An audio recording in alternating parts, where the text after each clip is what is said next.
sensitive.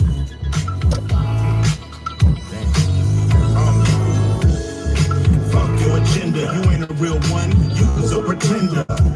See this duh. So why you acting all tender? Acting like Karen, Sharon or Linda. Nigga, facts over feelings, fuck your feelings, we ain't the villains. And this ain't a drill, gotta keep it real, fuck how you feel. O'Shea ain't bootleg, O'Shea get the Uzi, O'Shea off the Jose, with your bitch getting cozy. So stop being nosy, that's like shit ain't on rose. You niggas so sensitive, But I got no fucks to give. So what the fuck are Trigger words. words like his and hers? What's a pronoun and a verb? Follow this, then you follow back. Then you swallow this and swallow that. Then you go have a heart attack. And don't blame it on the facts. I put it on wax, some black shit when you talk about facts. But you can talk about racks, you can talk about twerking, but a nigga working. Everything ain't urban. So here's what a hoe should know. Don't be so emotional. You niggas so sensitive, but I got no fucks to give. You niggas so sensitive. Say man, don't be a pussy all your life. Be a dick sometimes and get hard.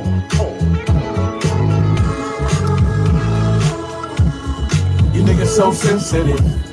Yeah. Why you acting like that, man? Acting off. You niggas so sensitive. You ain't supposed to be acting like that, man. All in your feelings. You niggas so sensitive, But I got no fucks to give. got Not one. Anyway, good morning, everybody. Good afternoon, good evening, wherever you're at in the world. It's your boy, Tyrus Man, aka Snapzilla Gorilla, aka The Definition, coming at y'all with a quick live stream. That was Ice Cube's song So Sensitive on his new album, Man Down, which is hard as fuck.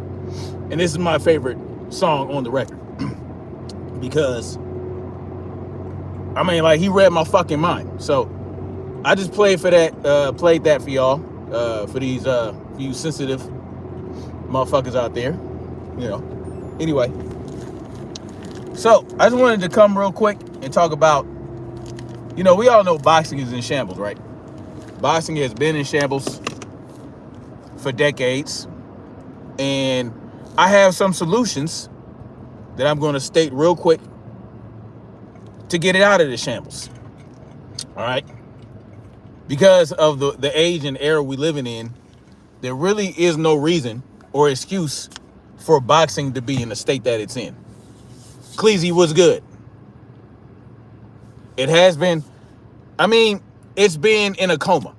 And every now and then, boxing comes out of the coma, and then it goes right back in. It comes out, goes back in. And there are very few boxers in boxing right now that is keeping boxing on life support. Devin Haney is one of them.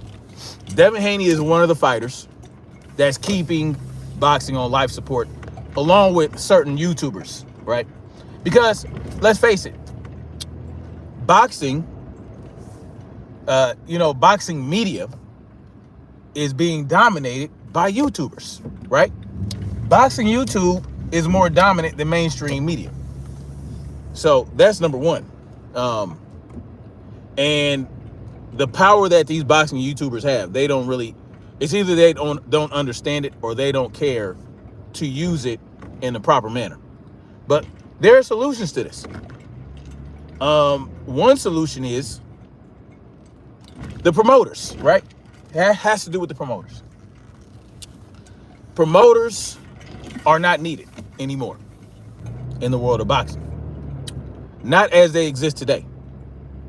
Promoters should be promoting fights, right? Promoters should be promoting the fighters.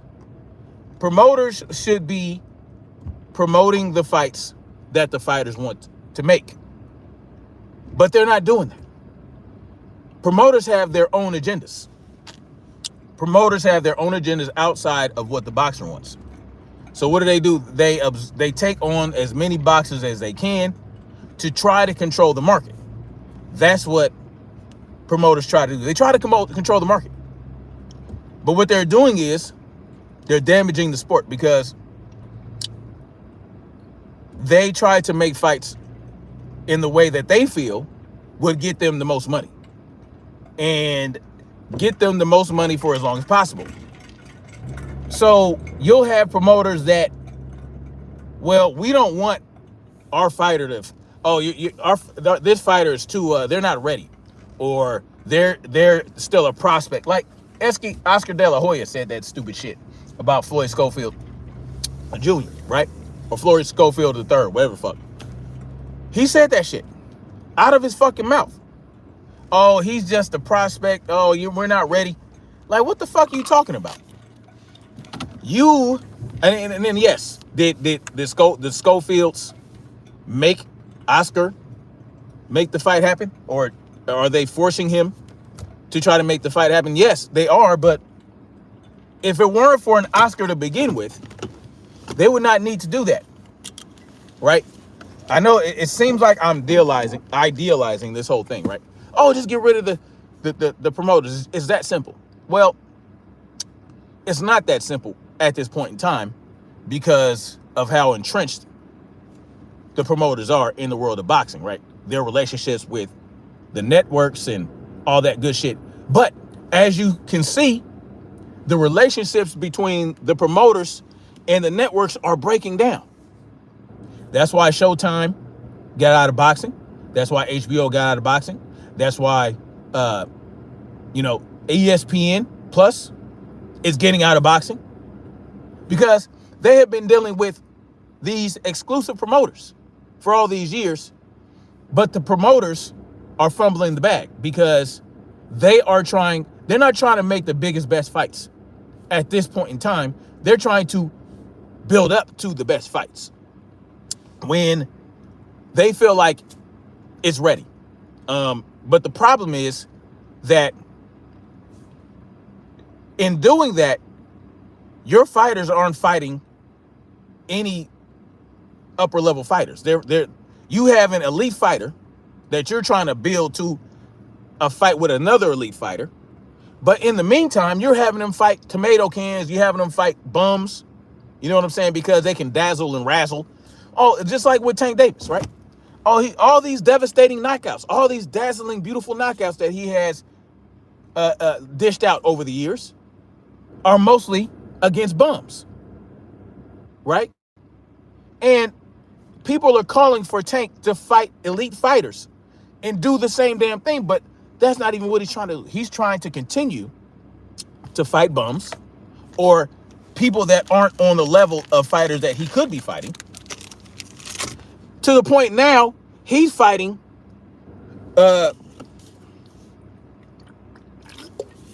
Lamont Roach, who's not even in his division. And here's my problem with that. Yes, is Lamont Roach a champion in his division? Yes, he is. And so when you fight somebody, if you move up in weight in certain sanctioning bodies, and you want to challenge the individual that has your belt, the same belt that you have in the upper division, you get, you can get priority over mandatories and whatnot. But the problem is Tank Davis has other fighters in his division with belts that he can fight. But he's not doing that. What he's doing, he's pulling somebody up. It's not like if Lamont Roach decided that he wanted to move up and campaign at 135 and wanted to take on the challenge of a Tank Davis so that he can continue on at 135, that would be a different story. No, Lamont Roach is not planning on campaigning at 135. He's planning on fighting Tank Davis for the lottery and then hopping back down. You know what I'm saying? What the hell? Hold on, guys. Let me take this phone call. Y'all, am I back? Anyway, Snoopy Mac was good. Salute, salute. So the problem is Lamont Roach is not trying to campaign at 135. He's trying to fight Tank Davis, get a big payday, move back down, and continue to campaign at 130. That's anyway. The promoters are a big problem in the sport of boxing as they exist today, because these promoters are not trying to put on the best fights for the fans and for their fighters. They're trying to put on the best fights for them, for what they feel is going to get them the most money. And they're getting in the way. They're getting in the way. They're not promoting the fighters. They're promoting their pockets. Right? Look at all the promoters. You got Eddie Hearn. He's a liar. You know, he's selfish. Look at what he did with the guy refused to pay Brian Norman Jr. 100 another whatever it is. He had him at 1.5 million or 1.7. Give him $300,000 more so that he can pay his promoter to have the fight. Now he and that's another problem. Brian Norman Jr. has to pay Top Rank $300,000 to fight somebody in another division. I mean, in another sanction, in another promotional company. Well, here's the problem with that.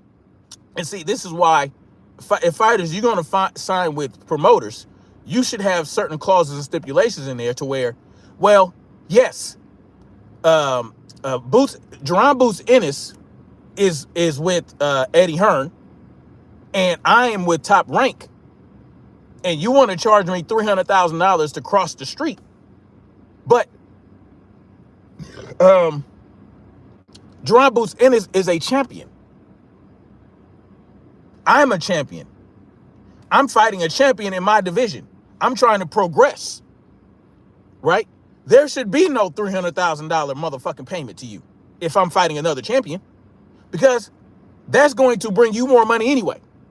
You see, these promoters, and they're thinking in the short term. They're thinking, oh, I want as money as I can get right now, when they're not thinking, well, if Brian Norman Jr., we waive that $300,000, let him find Jerron Boots Ennis. If he wins, he has 2 belts. And then he can go get the 3rd and 4th belt. He becomes undisputed. And he's going to be the big guy at 147 pounds. And that he's going to get way more money. He's going to get pay-per-views, all that type of shit. He can move up to 154 and challenge guys up there. But no. Top Rank wants to make it impossible. Well, if we don't have, hey, if you're not going to fight a champion in our with our promotional company and get a belt, then we're going to charge you $300,000. And at the same time, Eddie Hearn refuses to give another $300,000 so that Boots can fight Brian Norman Jr. and instead has him fight Karen a second time in Philadelphia, right? When all they had to do was give Brian Norman Jr. another $300,000, it would have been a much bigger fight. You know what I'm saying? It'd been a much bigger fight. It'd have been a more challenging fight. Jerron Boots Ennis would not have been able to do with Karen, Brian Norman what he did with fucking Karen. So, I mean, it's just, in that case, 2 promoters caused problems with that fight. If it weren't for the promoters and Brian Norman Jr. wanted to fight Boots, and Boots wanted to fight Brian Norman Jr., it could have just fucking happened. You know what I'm saying? Shakur is pitiful. Eddie Hearn is going to sabotage Boots. That's what he does, man. I mean, look. AJ versus Brian Deontay Wilder would have been the biggest fight in heavyweight history. It could have been bigger than Wilder versus Tyson Fury, all that shit. But no, Eddie Hearn was playing fuck games, playing bullshit games. You know, when I was in the military, I had a platoon sergeant. Right, that motherfucker was funny as hell. This dude was funny as hell. Funny as hell, little small hat dude. But anyway, whenever we was acting up, we were misfits in my platoon, right? In my infantry platoon, we were misfits. We were always getting in trouble. We were in Korea. We always get drunk. You know what I'm saying? We go down range, get drunk as fuck, come in the morning just sloppy motherfucking drunk and hungover. We do PT, throwing up and all this kind of, we were a fucking bunch of misfits. But anyway, he got mad one time. He would say, oh, you want to play fuck? You want to play fuck? I'm the king of fuck. And he will smoke the shit out of us the rest of the day. It was crazy. Anyway, it's just the promoters, if you get them the fuck out of here, I think it would be easier if the fighters had managers that handled their careers. They wouldn't need the promoters to do it. The fighters you hire, they have lawyers and they have managers to handle the fights. The lawyers will take care of the contract. The managers will handle the business, right? And manage their fighter. You know what I'm saying? And then once you make the fight happen and get the fight signed, then the promoters come in and they promote the fight. That way there's no sides of the street. None of this bullshit. Get the fucking, what the fucking names out of here. Get their ass out of here. And let's motherfucking make these fights happen. That's the bottom line. And then two, what's another? So get the promoters out of here. The fighters will deal with their managers. And if your managers can handle it, if they can handle more than one fighter, as long as there's no conflict of interest, let them handle more than one fighter. But the focus should be, if the promoter's focus should be promoting a fight, the fight that the fighters want, and the fight that they know the fans really want. No one wants to see Lamont Rhodes versus Tank Davis. That's why they couldn't get no fucking money for it. They're not gonna get, that's why it's postponed to March 1st. But when are the tickets going to go on sale? It's happening at the Barclays Center, right? When are they going to have the fucking tickets go on sale? When are they going to secure that venue 100%? 22 Rona says, passing PT test smoking cigarettes. Yeah, I was smoking Black and Miles too. I was smoking cigarettes and Black and Miles. I don't know what the fuck was wrong with me. Anyway, so that's the problem. The problem is the promoters have gotten too big in the sport of boxing. They got too big. Stumi Max says, facts, they don't want us to keep dominating the sport, so they freeze us out until either our skills are start to decline or we get old. Exactly. And then they bring their young fighters in that they think they can handle the shit and wash us and wash the older fighter. It's crazy. It's crazy. And so that's one solution. Another solution is these fucking sanctioning bodies. These fucking belt. All these goddamn belts in each division with inconsistent rankings, and motherfuckers promoters paying to get their fighters in certain spots in the rankings when they haven't earned that shit. Fighters fighting any old body when they're fucking champions, and they're not even fighting people in the rankings. They're not fighting people who plan to campaign and try to, it's complete and utter nonsense. What if Lamont Roach don't even think that he can beat Tank? He don't think he can beat Tank. Because if he did, why is he trying to get permission to keep his belt at 130 pounds? You know what I'm saying? If he loses to Tank. And if he beats Tank, is he going to stay at 135 pounds? If he beats Tank, is he going to stay at 135 pounds? Is that the plan? This is nonsense. I think there should be one belt per division. That's another solution. One belt, maybe two. Maybe two belts. And then there should be tournaments. There should be qualifiers. People should be, if you are going to be in a division and you want to be a champion and you want there to be champions in your division and there's one or two champions at tops, maybe two. Then there needs to be qualifiers in tournaments and all that type of shit in order to see who is going to get to the top of the rankings and face the champion. You know, because all the sanctioning bodies are doing, all these sanctioning bodies, all these, title, the belts are extortion. What are they doing? What are the sanctioning bodies investing? What is the WBC, IBF, WBO, WBA? What are they investing to make the fights happen? What, they're just giving you a belt and they're calling you a champion? Are they doing anything beyond that? Are they so let's say a champion wants to make a fight.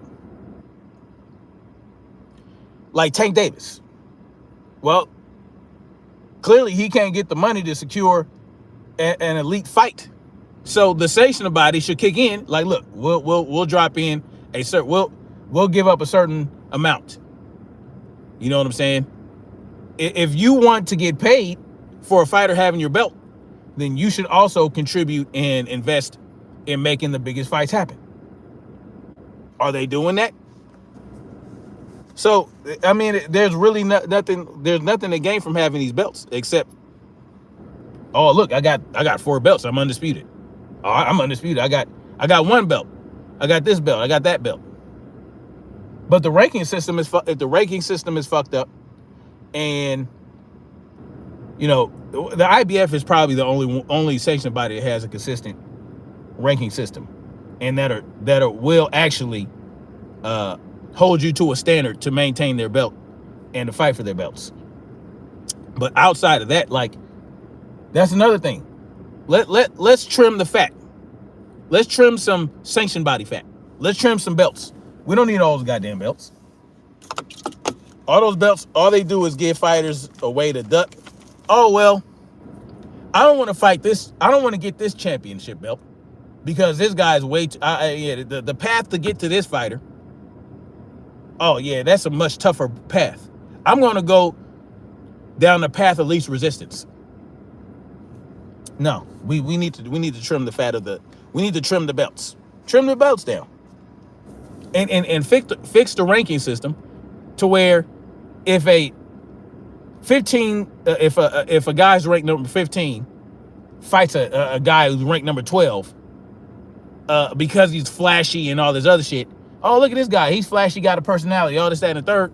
Oh, well, we're going to put him at number 2 after that. And then drop the guy at number 2 down to number 5. What are you doing? You know what I'm saying? This guy was ranked 15, beat a guy that's ranked 12. How's he then number 2 after that? That doesn't make any fucking sense. It's bullshit.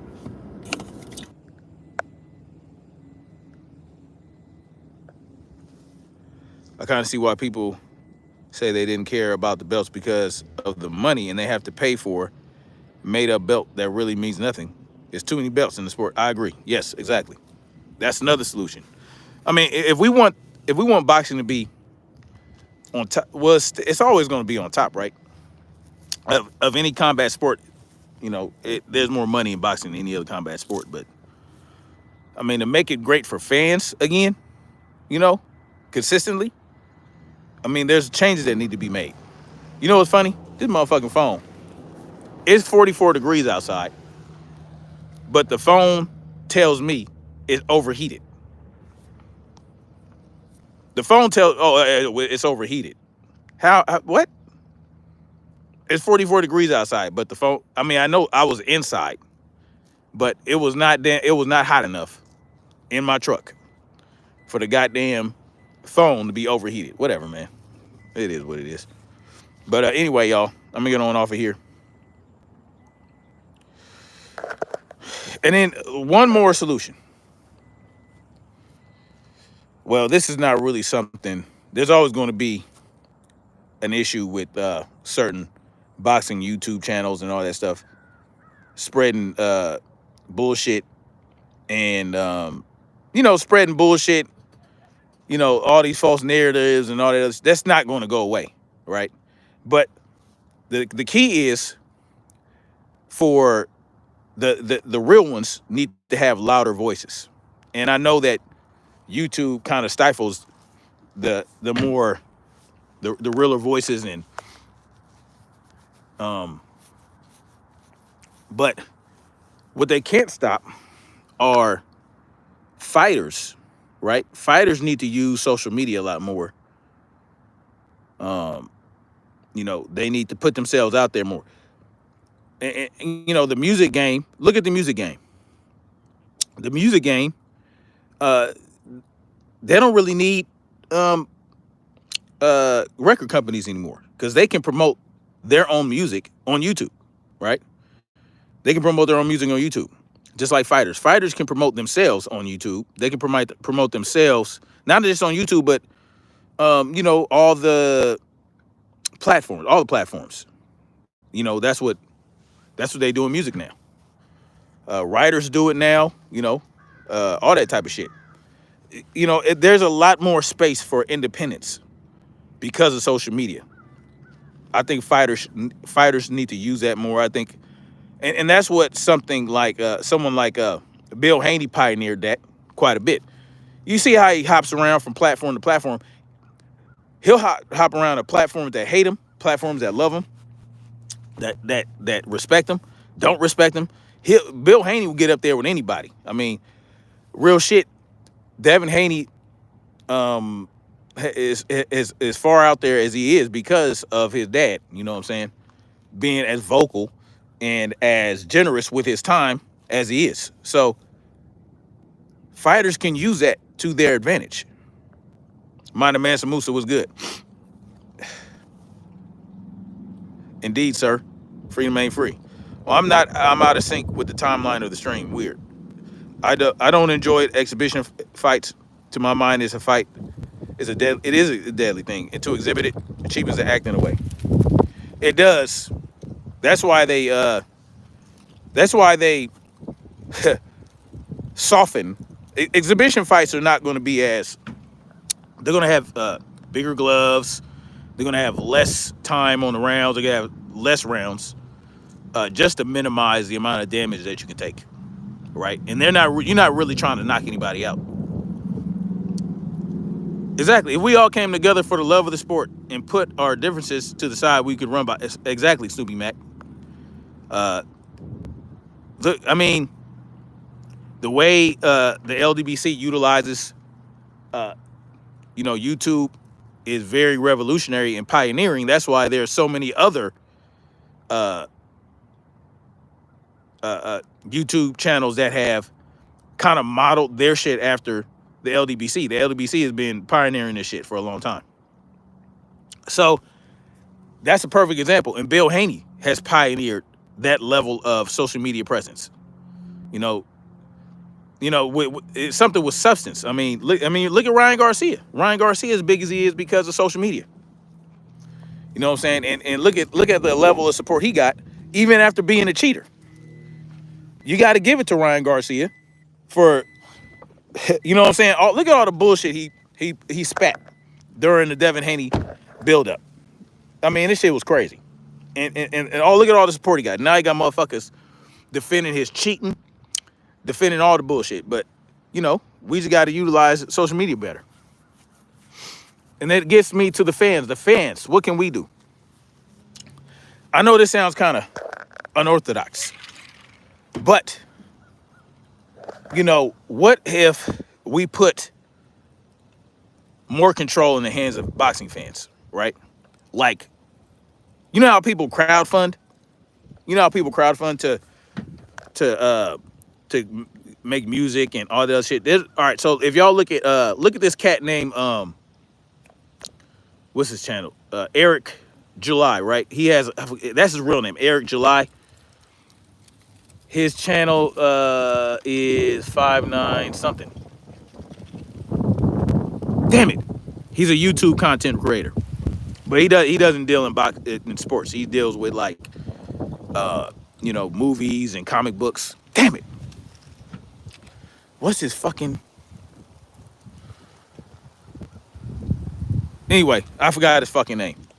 But his name is Eric July. He's a musician this dude started a comic book company using his social media platform to basically, I don't want to say crowdfund, but what he did was he took some money, and he used a lot of money that he got off his YouTube platform to start a comic book company, and he allowed people to pre-order his comic books. This dude would make $1 million. He would make over $1 million in sales for his shit, for his comic books. So all he had to do was make the comic books and send them out. But he already had the money up front. And he used his social media platform to pre-sale his comic books. And every time he puts a book out, right? Every time he puts a comic book out, he gets over $1 million, right? Within days, within weeks, depending on, not every single book he puts out. What's his fucking name? Young Ripper 5'9". Young Ripper. You know what I'm saying? So you could do something like that in the sport of boxing, right? Why not? Like, you could, to show the networks, like this could be a big fight. Exactly, Subi Mac, networking. This could be a big fight. Show the networks, right? Allow people to pledge. Yes, Johnny. Young Ripper 5'9". That's his channel name. But look how he campaigns his comic books. People pre-order his shit. You know what I'm saying? Before it's even complete. Well, it's complete, but before he even produces it, before he prints it, before he does that, he gets the pre-sales going first. But you could do that. The YouTuber or the boxer could come out and be like, look, I want to fight this guy. Let's show the networks that this could be a big fight. And they don't have to necessarily buy the tickets yet, but they can pledge to buy the tickets or buy the pay-per-views. You know what I'm saying? To show the networks, like, look, this is proof of concept. This is how much we get just for people who want to see the fight. Show the networks, because that's what the network cares about.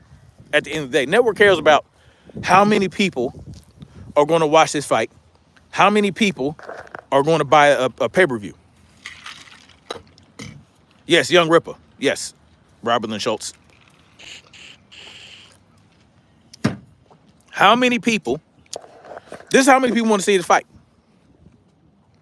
You know what I'm saying? Let's make it happen. This is how many people want to see it. The fans can show the networks, this is the fight we want to see. And as long as the boxer wants to have that fight, you can make it happen. This is another solution. All those things combined can make for better boxing. He is a hard libertarian and freedom fighter. The problem is he is a libertarian, right? Now, well, he calls himself an anarcho-capitalist. You know what I'm saying? I'm not sure, because I'm a 100% pure anarchist. I'm not sure if Eric July is a 100% pure anarchist, but libertarians are not anarchists. They still believe in some level of government. It just depends on, how you want that. I don't have an issue necessarily with libertarians,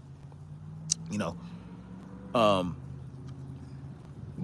I do have a problem with government. And if libertarians aren't 100% anti-government, then, I'm still not rocking with that.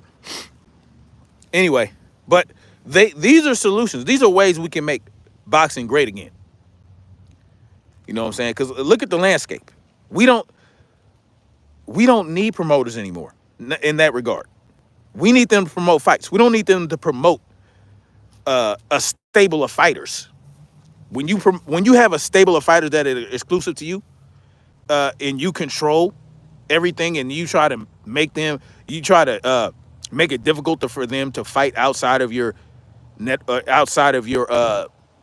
promotional company. Oh, you can't cross the street without giving me money.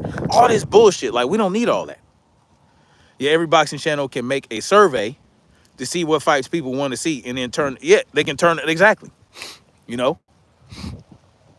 And then, once the network can see, look, this is what they want. Hell, I mean, why not? Hell, why not take money from the fans, put it in escrow, and say, look, this is how much we got just from fans telling us that they want to see the fight. You know, they can put that down. You know what I'm saying? Let's say you want a $40 pay-per-view. You know what I'm saying? Put down 10%. You know, and show us. Give us 10% of the $40. We'll put that shit in escrow, and if we can make the fight happen, that will go towards. You just pay the rest. You pay the rest of the $40. There's ways to do it. A lot of this seems ideal, but it's realistic. It's realistic. You know, it's realistic. It's some shit that can be done. And then it'll be easy to see who's ducking who after that. Like, you don't have the excuse of crossing the street. You don't have the excuse of, oh well, my promoter. You know, you can't blame the promoter if there's no promoters, right? We can see who you really are if you turn down this fight. This fight is available to you.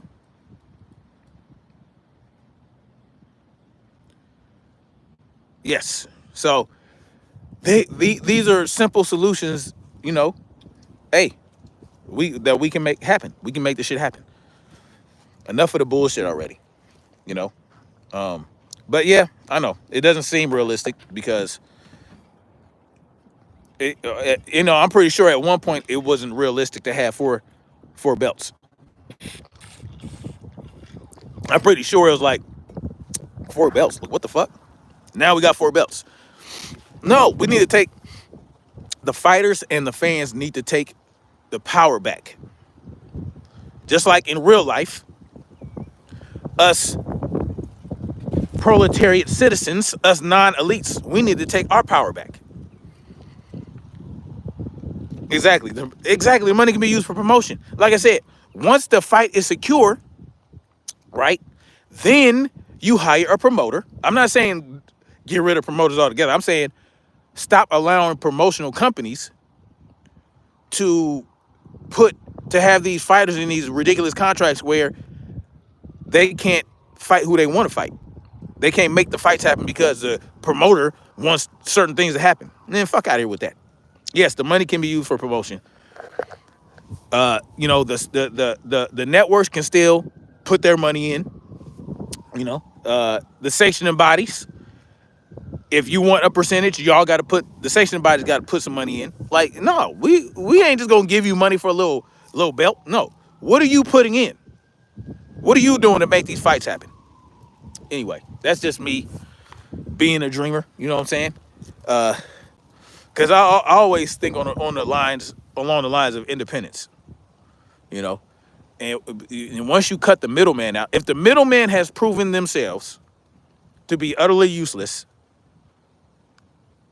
and not just useless, but deleterious to your progression, then get them the fuck out of here. The promotional company, the promoters have proven themselves to be deleterious and fucking useless. They have proven it. You know. So anyway, there are certain promoters that are good. You can have a promoter if you want, but I don't think they're needed. They're just not needed, man. They're not needed. They need to be promote. They need to promote the fights that everybody want to see, and that's what it is. Anyway, thank you guys for coming through. I'm gonna finish up my little workout, which I'm gonna cut short because, yeah, I've been putting in a lot of work in the last 7 days, going hard in the paint. So I'm gonna just do a little light work and, you know, hang out with the fam. Anyway, thank you guys for coming through. Thanks for hitting that like button. Thank you for sharing. Well, whatever y'all do, I appreciate it. Thank you for coming through and listening to me. And I hope, because I try to be solution oriented. When I see all the problems that I see in this world, I try to be solution oriented and think about how well we have a problem. How can we solve it? And I always think about that type of thing. But anyway, much love, like, share, subscribe, and we're gonna keep marching forward toward freedom. Peace.